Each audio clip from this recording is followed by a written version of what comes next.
Hi, and welcome to the show. Subscribe at kevinmd.com/podcast.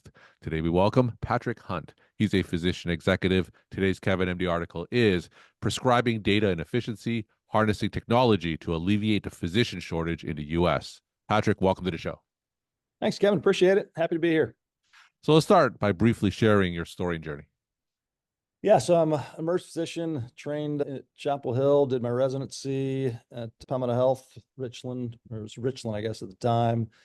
I joined a private group, went back to Duke to get my MBA in 06, 07, or 05, 06, I think now. Came out of that and took over sort of managing our private group, did that for another 13, 14 years. And then we rolled into our larger medical group, took over as chair, and then moved to an exec chair over all of emergency medicine. And as of about 6 weeks ago, took the acute care CMO role. So I've got radiology, pathology, anesthesia, hospitalist, and emergency medicine. So about 1,100 physicians in that role. So that's my clinical side. I always had a sort of an IT background. Started a software company back in 07 called Shift Admin with a partner and grew that for about 13 years and then sold that to Qgenda back in 2020 and so serve as the chief medical officer for that company and then working as a chief medical officer for a small ambient AI company called Clio Health as well.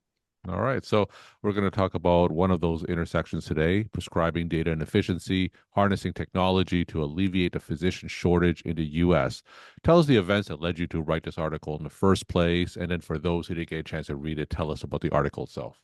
Yeah, I think at a very high level, I mean, I think it's not a surprise to anybody who hasn't been living under a rock that we're at risk of having a pretty significant provider shortage coming up in the next number of years, just based on the volume of the population that's coming in and into that age group that's going to need a lot of healthcare and the number of people that we have available to provide that service. So, from the standpoint on my software side, we are looking at tools to really be able to operationalize the efficiencies that software can provide to help in a small way to help alleviate that problem. I mean, when I look at it from two different lenses on my clinical side, I look at it and realize, why does it take so long to get a provider from when we say, yes, we'd like to hire this provider, till they're seeing their first patient? And a lot of that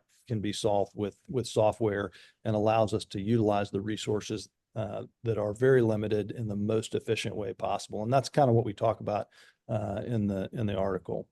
All right. So tell me more. Tell me in more detail in terms of how software can help alleviate some of those delays. Yeah. So, I think the idea is that visibility into the process, particularly on the credentialing side, the credentialing side, visibility into how long it takes and all the tasks that are required to go from, hey, like to change jobs, to I'm seeing that first patient. We may have 60 or 70 different touch points through the process in a large organization. And without visibility, it's very easy for that process to get bogged down. So finding ways to have all the affiliated and important parties be able to see what's going on at any given time, know, hey, we've got a roadblock here, we're slowed down on this part.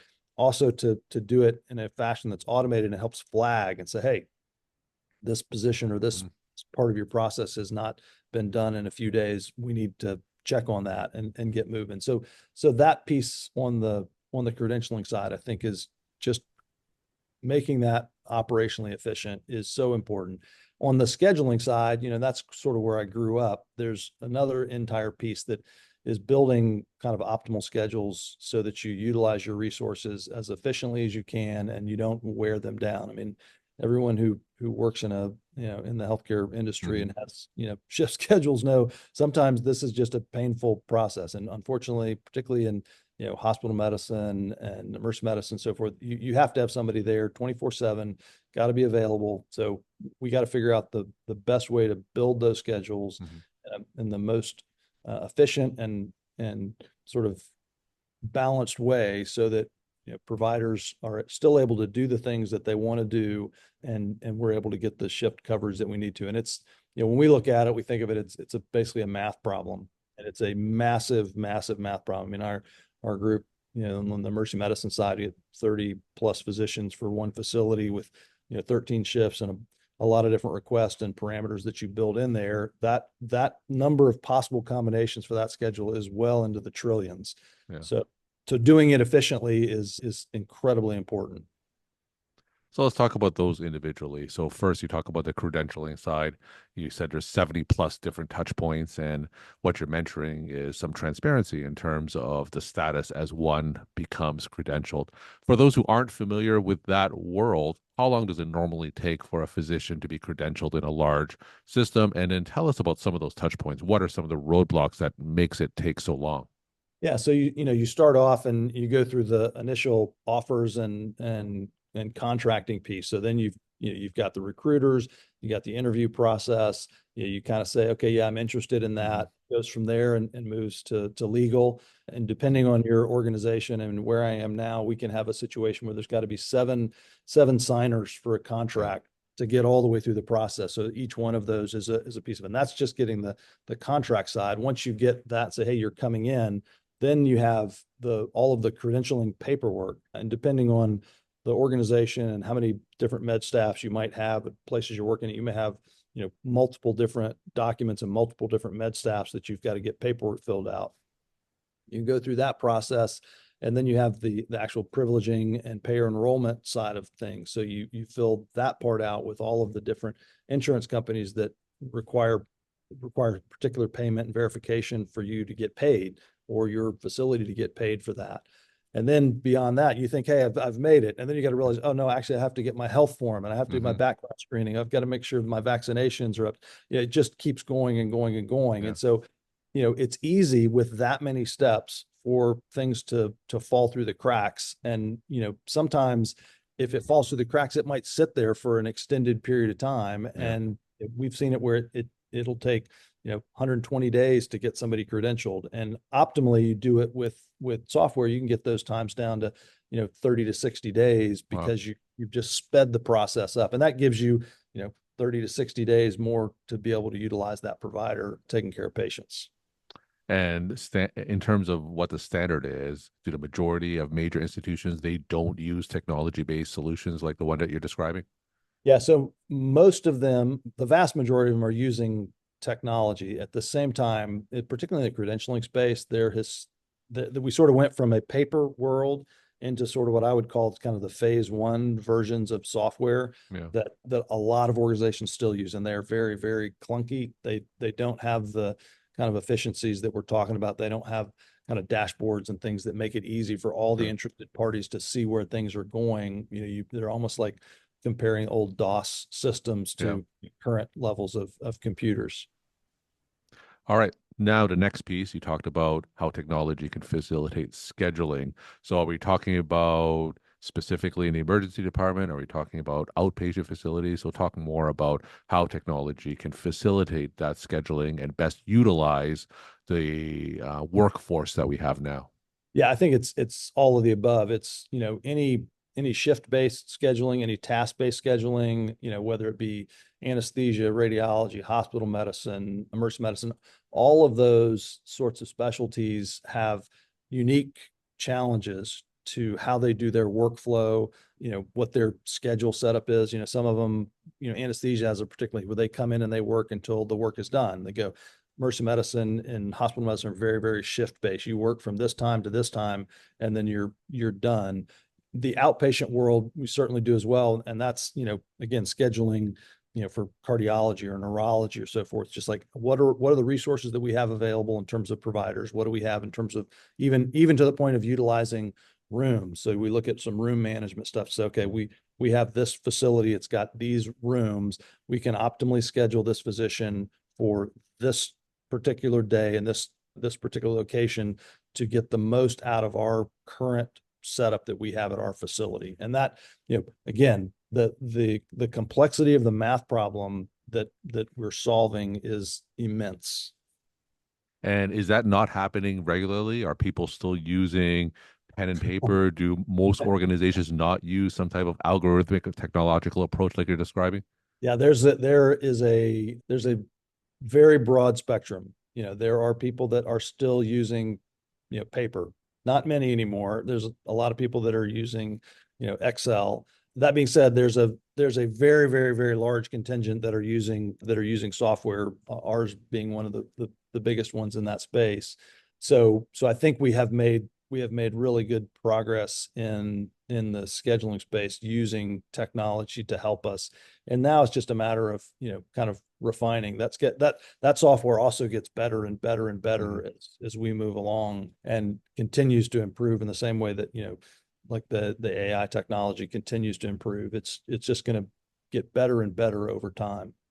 Now, can you tell us a case study, maybe a before and after picture where a hospital system, and it could be hypothetical, what their situation was before implementing some of these technological solutions, and then their situation after, and how that optimized their workforce and perhaps alleviated some of their provider shortages? Yeah, I'll give you just a couple little anecdotal ones. So, one is a group that was on a templated schedule. So they were like, okay, you work this, that a 12-week block, and they just set lines. So they had everything set.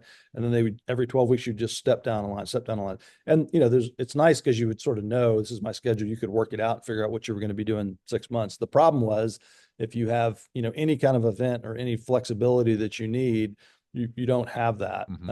And I know when that group was going live, there were, several folks that were a little hesitant to Sure. say, oh, we're going to move off of our template. We loved our template. It's just change management to some extent. But within a few months, we heard back that some of the folks that were older and maybe the big sort of naysayers and the tech were like, wow, this is awesome. I needed all these days off, and normally I'd have to figure out all these trades, and it was just done. It Yeah. was like, I just requested those days off and they're done. So provider satisfaction is a big piece of getting a good scheduling system in place. On another example, on a hospital aside, we implemented some software in place, and they had been at that point in time using an Excel spreadsheet, and it was a busy multi-hospital system, and they were staffing and looking, and they were actually trying to recruit a couple other positions in. Mhm. What we were able to do is look at their sort of capacity. What did they have and what did they have to cover? And using, this algorithmic approach, put together a system that where they could see very quickly, oh, if we just actually scheduled more efficiently, we only need one provider. Mhm. So, an ROI on that is like, well, we just saved $300,000 because we don't actually need another provider. We can just schedule these people more efficiently so that we get the most use out of that, what is the most valuable resource that they have. And it's true of any healthcare system. It's the people that you have working there. So what do we have to look forward to on the horizon in the next, say, year or so when it comes to these workforce management technologies?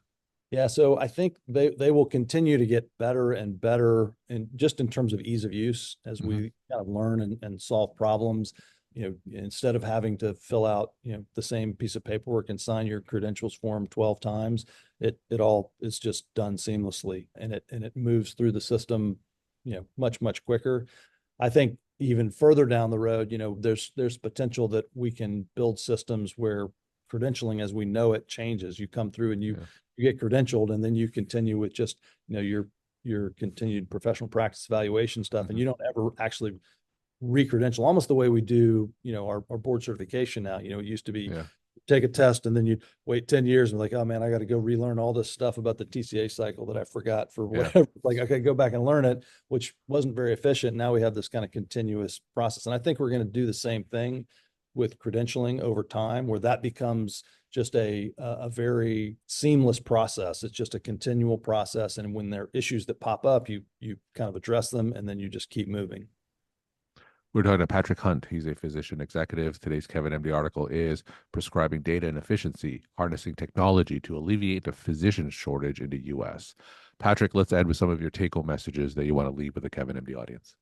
Yeah, I think the things I would tell folks is, don't be afraid of technology. It's at the stage we're in now. It's time to embrace technology in healthcare.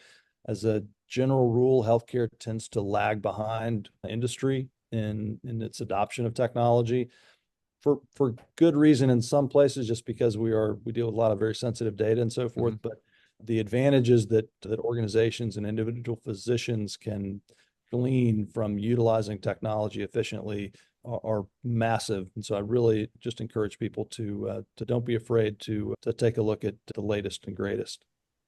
Patrick, thanks again for sharing your perspective and insight. Thanks again for coming on the show. Thank you, Kevin. It's great to be here. Appreciate it.